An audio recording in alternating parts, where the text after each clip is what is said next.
If you have ever seen the state flag of America's 36th state, you might wonder exactly what battle it was that spawned the battle born state of Nevada. The phrase is displayed prominently on the flag, although it is not, and nor has it ever been, the actual state motto, and it has certainly spawned in no small degree of confusion. In fact, the story you might have heard to explain it is likely not exactly correct. Like most states of the Union, the borders of the state of Nevada are as much a matter of politics as they are of geography. First, let's get this clear. The name is pronounced Nevada, not Nevada. That is, it is if you ask the locals. Linguistic professor Valerie Friedland of the University of Nevada at Reno noted on the website of Reno's News 4. We here in Nevada stake claim that we are right because we live here, and it gives us license to determine whether something is the right name. It's a matter of surprising importance to Nevadans.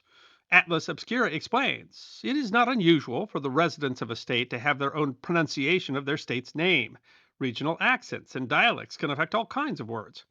What is unusual is Nevadans' insistence that the way that many other people say it, Nevada, is objectively wrong. The issue comes up surprisingly often during elections. In 2020, the New York Times quoted Michael Green, an associate professor of history at the University of Nevada in Las Vegas. When a candidate says Nevada, it sets people's teeth on edge because it's reasonable to expect that you know something about your audience. Although Green noted that using the wrong pronunciation was not a deal breaker for candidates. Atlas Obscura writes that discussing the pronunciation of Nevada is a sort of campaign tradition, largely because Nevadans have made it so. The reason for the adamance likely has to do with who settled the state. Green explains that the pronunciation is probably because the area was settled in the 1860s by mostly Northerners and Midwesterners who typically used a hard A as opposed to the softer A used by Southerners. Thus, the distinction is really of the people. Friedland explains it's no surprise that Nevadans take offense to their state's name being mispronounced because of the different dialects from the west to the east. So if you choose to come to the great state of Nevada, just remember it's Nevada, not Nevada.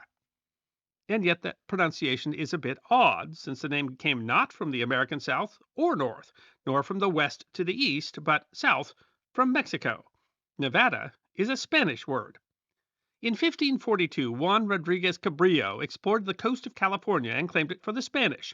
California, including Alta California, meaning Northern California, even though it encompassed all of the modern state, became a province of the Viceroyalty of New Spain.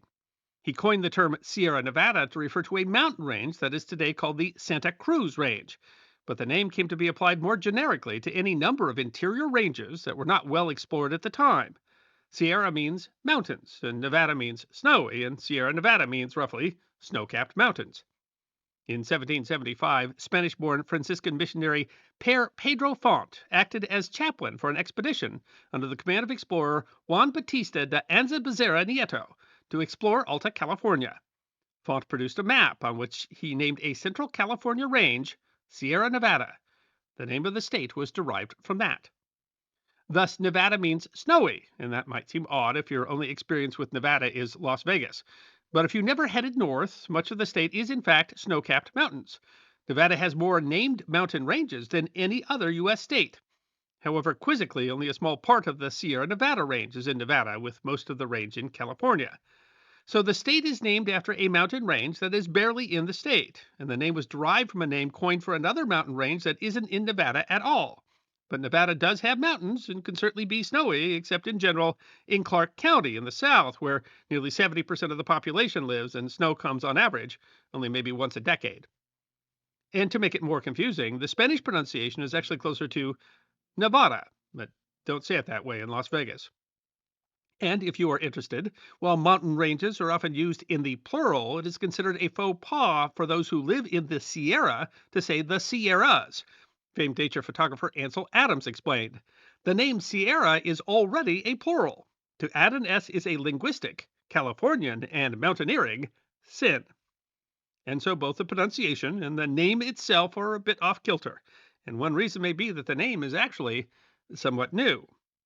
The land that is now Nevada was ceded from Mexico in the Treaty of Guadalupe Hidalgo in 1848, but the U.S. didn't quite know what to do with the land acquired. A Political History of Nevada, published by the Nevada Secretary of State, explains from 1848 to 1850, the Congress of the U.S. failed to provide the area obtained in the Mexican Cession under the provisions of the Treaty of Guadalupe Hidalgo with organized territorial government. The term unorganized territory was used to indicate ownership by the U.S. without formal territorial government. To cope with this tenuous situation and provide some measure of government in the political vacuum thus created, a military government was established over the seacoast and interior valleys of part of California. But the vast interior of Alta California, particularly east of the Sierra Nevada and including most of the Great Basin, was left without any effective military or territorial government. But that is not to say that there was no government at all. In 1847, Mormons migrating to the area began to establish local ordinances for the earliest settlers in the Salt Lake Valley. Those ordinances would then be expanded into what was called the State of Deseret. The Political History of Nevada explains the local government and the following provisional state were de facto governments from 1847 to 1851 in an area nominally part of the Mexican Department of Alta California until 1848, in U.S. unorganized territory to 1850, and part of the territory of Utah in 1851. The government consisted of an elected high council that could make ordinances and even produced its own currency. Various attempts to prompt the federal government to organize a territory failed, and in February of 1849, the High Council took steps of its own and organized a state of Deseret, covering that portion of Upper California lying east of the Sierra Nevada mountains. The name Deseret was a reference to a language in the Book of Mormon and meant beehive. A convention was held at Salt Lake City in March, and delegates promulgated a constitution that was similar to many U.S. state constitutions and purportedly based largely upon the Constitution of Iowa.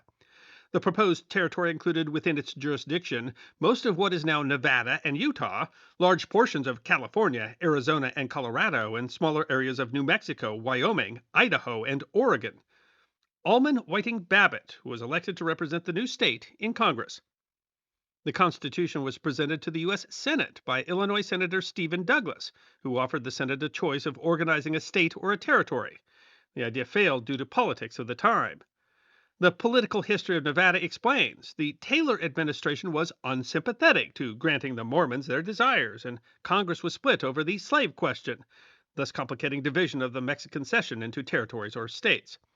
Babbitt was never seated in Congress. As the issue dragged along in Congress, gold was discovered in California. The resulting rush brought in a massive migration. The population of California increased quickly by over 300,000, the largest mass migration in the nation's history. The large population created a demand for order, which then created a need to resolve the crisis over slavery that was preventing the organization of the Mexican Cession.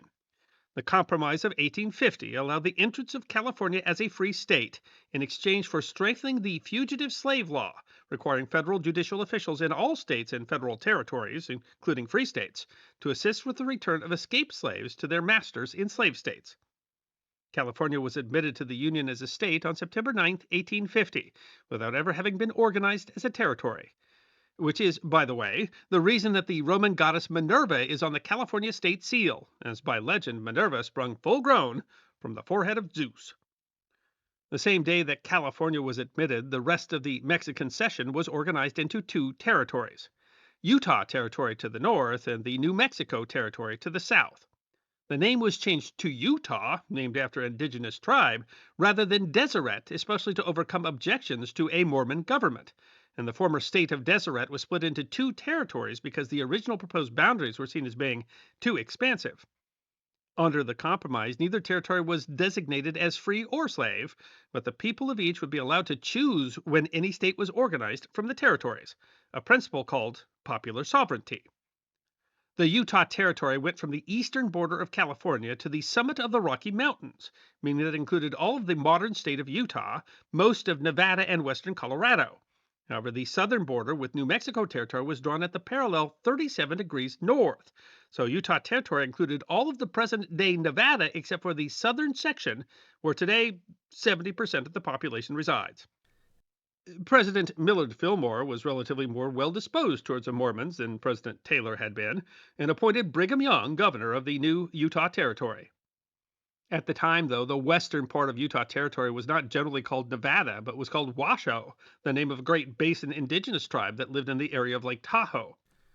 The western Utah Territory was still sparsely populated. The first permanent settlement in the west was not until 1851 at the town of Genoa on the border with California, the site of a station created by Mormon settlers along the California Trail called Mormon Station. The territory created Carson County to cover the sparsely populated west. That covered most of what would become the territory of Nevada. But politics were still driving the process. In 1857, a conflict erupted between federal troops and Mormon settlers called the Mormon War. The confrontation led to a move to divide the Utah Territory, creating a non Mormon territory in the west called Nevada. But the tensions decreased and no action was taken because Southern representatives did not want to create new territories that would outlaw slavery. But the still small but growing population in the West favored creating their own territory, driven partly by anti Mormon sentiment. In 1859, they voted for independence, promulgated a constitution, and pushed for recognition in Congress. More importantly, in 1859, the discovery of large deposits of silver, called the Comstock Lode, were made public, prompting a silver rush and sudden growth in population. But no legislation to create a territory was forthcoming. The political history of Nevada notes. The year 1860 was an important presidential election year, and the congressmen were attempting to finish their business before the party nominating conventions. But the issue was coming to a peak. The silver strike had spurred population growth and investment. Violence had broken out with indigenous tribes in the north, called the Paiute War. Tensions between North and South were moving towards war, and the Union saw the need to protect the silver interests. The website of Douglas County, Nevada explains, once the Comstock Lode was found, coupled with the federal government's need for cash, Congress finally responded by forming Nevada Territory in 1861. The political history of Nevada explains, Congress passed, and on March 2, 1861, President Buchanan signed, an act to organize the Territory of Nevada. 2 days later, Abraham Lincoln became President of the United States. The Reno Gazette-Journal explained what happened next. President Abraham Lincoln appointed Governor James Warren Nye, a former police commissioner in New York City, to ensure that Nevada stayed loyal to the Union. Governor Nye put down any demonstration in support of the Confederacy, and there were some. The federal government bought much of Nevada's silver and gold bullion to support its currency and mint coins. This actually denies a particular myth. The Gazette-Journal writes, who hasn't heard ad nauseum that our state was admitted to the Union in 1864 because its silver and gold production was essential to winning the Civil War? Well, the journal writes that anyone who has attended Nevada's schools had heard the story from a teacher or read it in a textbook. It simply was not the case. Nevada's creation as a territory on March 2, 1861, the Gazette-Journal notes, ensured that its riches would help the Union and not the Confederate cause. But mineral wealth did drive one change. A gold discovery in 1862 prompted Congress to move the eastern boundary of the territory from the 39th to the 38th meridian at the expense of Utah Territory to keep the gold deposits in solidly pro-Union Nevada.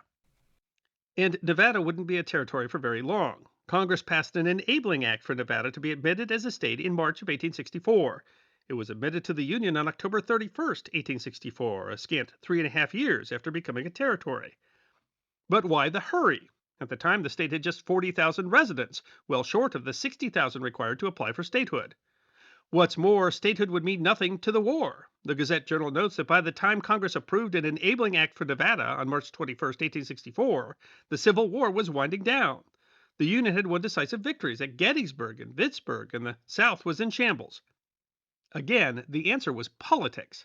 The Gazette-Journal writes, President Lincoln sought re-election and faced a three-way race against General John C. Fremont, the radical Republican candidate who had run for the presidency and lost to James Buchanan in 1856, and General George B. McClellan, a Democrat.